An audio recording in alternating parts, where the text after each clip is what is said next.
uno de cada 115 niños tiene la condición. Es una condición con que el individuo nace con ella y muere con ella. No es un tema de una enfermedad, es una condición de vida. Y en general son personas que tienen un coeficiente intelectual de normal a ligeramente superior y les encanta aprender.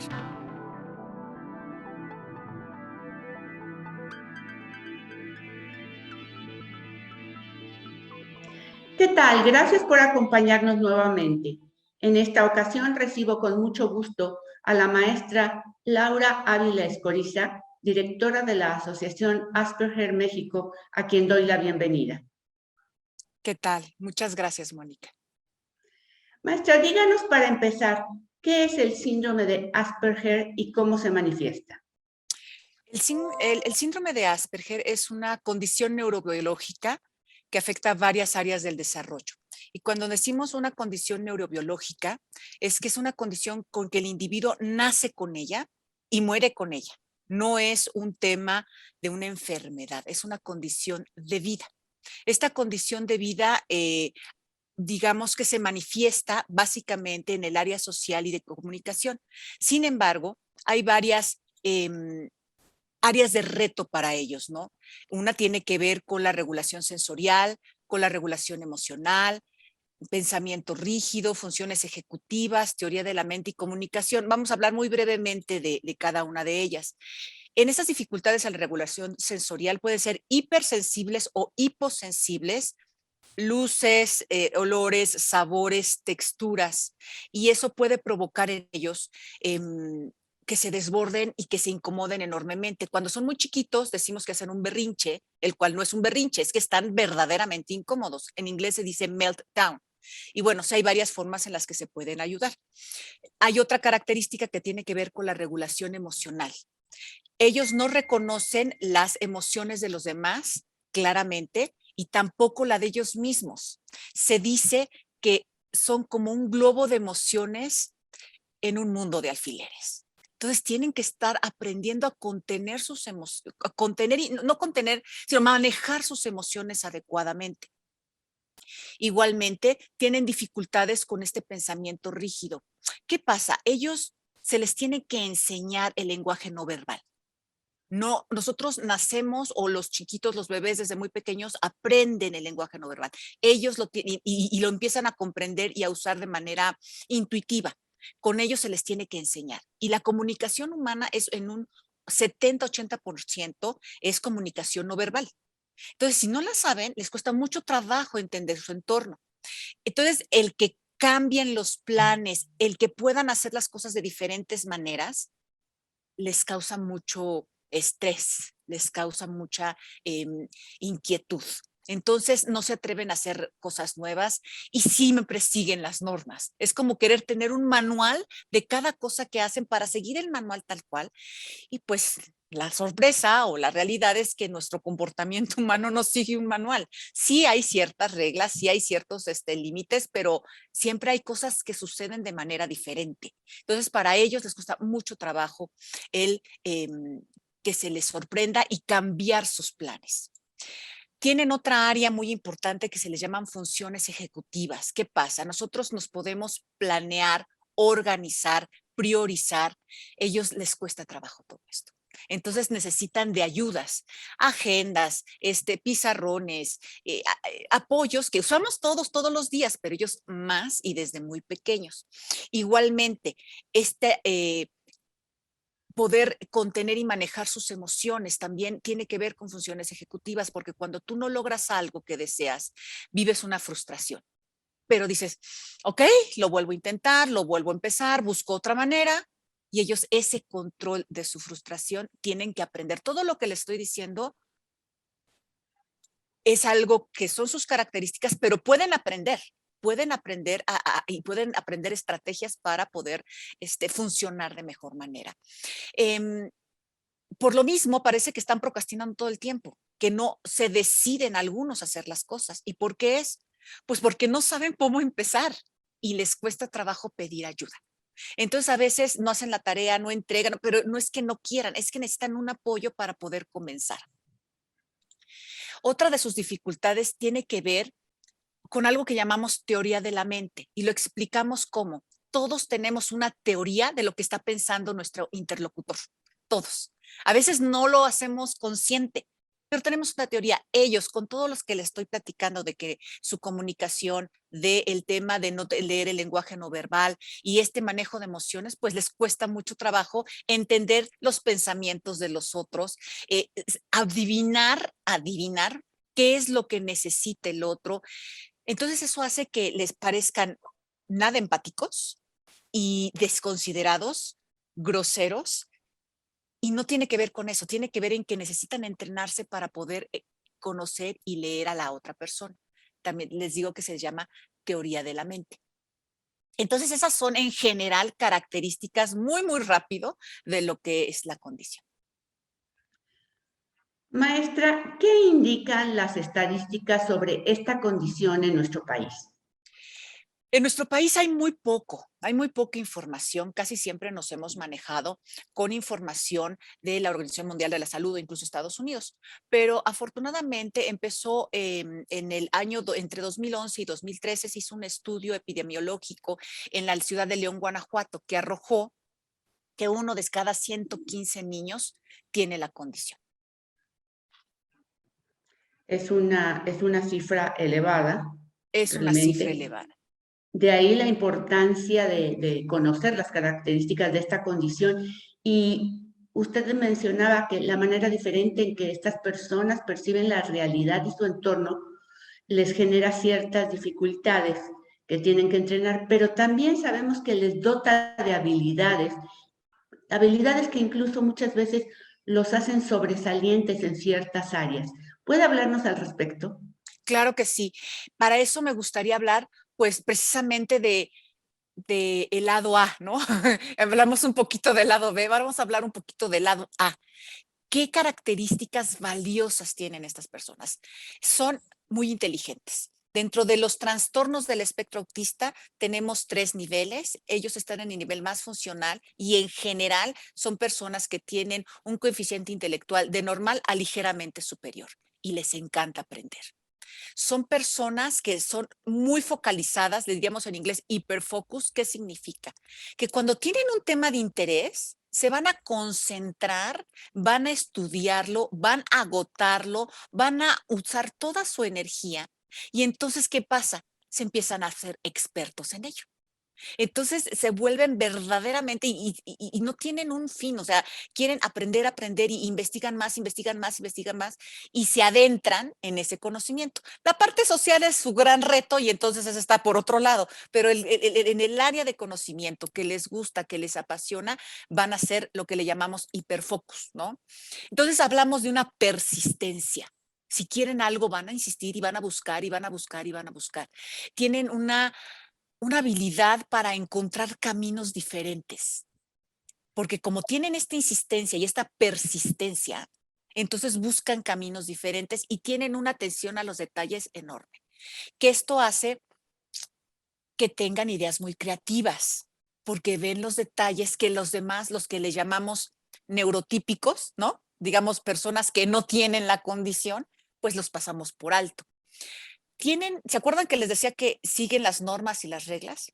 Ellos son sumamente honestos, en general muy leales y con un respeto a las reglas. Entonces imagínense un ambiente laboral donde estos son valores muy importantes para cualquier ambiente laboral, pero entonces son personas en las que se puede confiar. Son personas en general con excelente memoria. Tienen una capacidad enorme en acumular datos y conforme se van haciendo y van más grandes, más adultos, más expertos, empiezan ya a conectar todas estas conocimientos que tienen.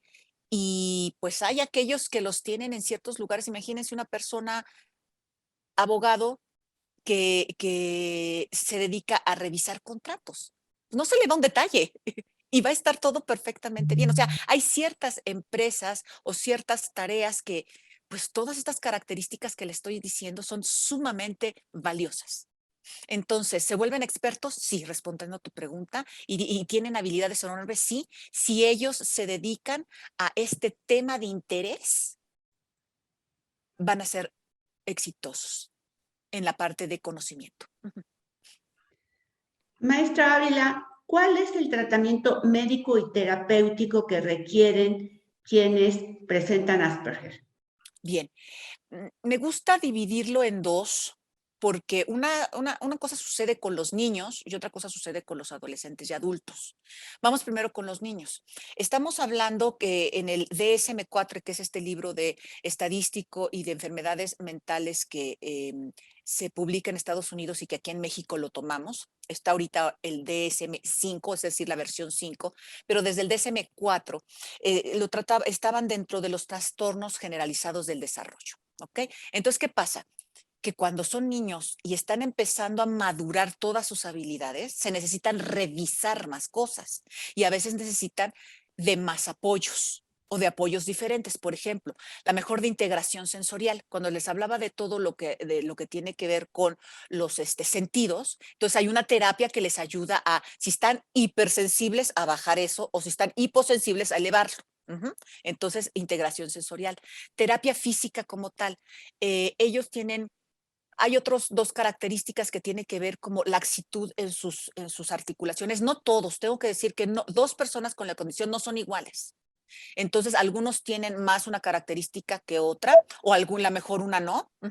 Entonces, todo esto para decirles que necesitan a muchos de ellos terapia física. Estos chiquitos usualmente aprenden a andar, un niño aprende a andar en bicicleta a lo mejor a los 5, 6, 7 años. Ellos aprenden mucho después o de plano los papás dicen no va a aprender nunca por el tema de equilibrio entonces la terapia física en muchos de ellos resulta ser muy importante cuando son pequeños. Terapia de lenguaje. Hay chiquitos, y porque se acuerdan que hablaba yo de la comunicación, hay chavitos que hablan en tercera persona, en lugar de decir yo deseo tal, yo me podré expresar como Laura quiere tal. Entonces, estos temas de lenguaje los tienen que ir puliendo. Tiempo, después se pierden un poco en el tiempo, ayer, hoy, mañana, cosas que ya dominarían chiquitos de su edad, ellos no. Entonces, en el lenguaje es donde se empieza también, algunos requieren más de esto. Terapia ocupacional, que tiene que ver con empezar y terminar una tarea, este manejo de frustración. Ya se acabó el trabajo de la escuela, ¿no? Y entonces la persona, el chiquito no ha terminado y se pone muy mal. Entonces tienen que trabajar en esto.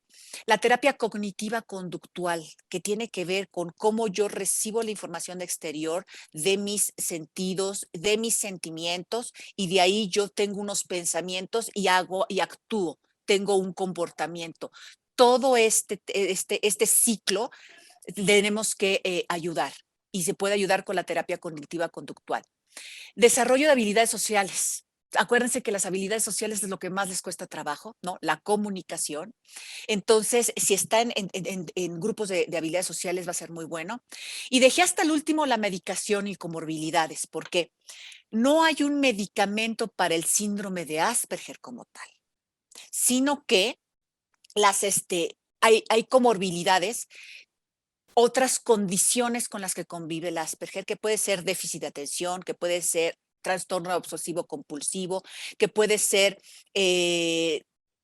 dicen que se dice y lo sabemos, la ansiedad es la eterna compañera de ellos, pueden encontrar depresión. Entonces, para estas otras cosas que he estado mencionando, es para las que se medica, ¿de acuerdo?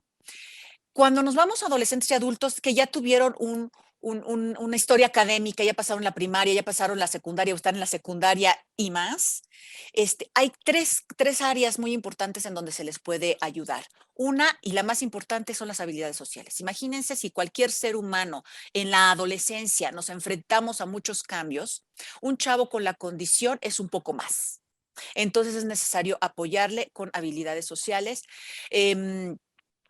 Este fortalecimiento de funciones ejecutivas, porque si antes hablamos de cosas muy sencillas, ahorita hablamos de un adulto que necesita tener una vida independiente. Hablemos de la mejor, tenemos personas que son ya universitarios, ya terminaron una carrera, no logran encontrar un trabajo, no se pueden independizar de su núcleo familiar. Entonces necesitan desarrollar estas habilidades que les hicieron falta. Entonces, para vida independiente, para entrar a la universidad, para encontrar un trabajo, mantener un trabajo, que esa es otra se abre ahí un campo enorme, ¿no?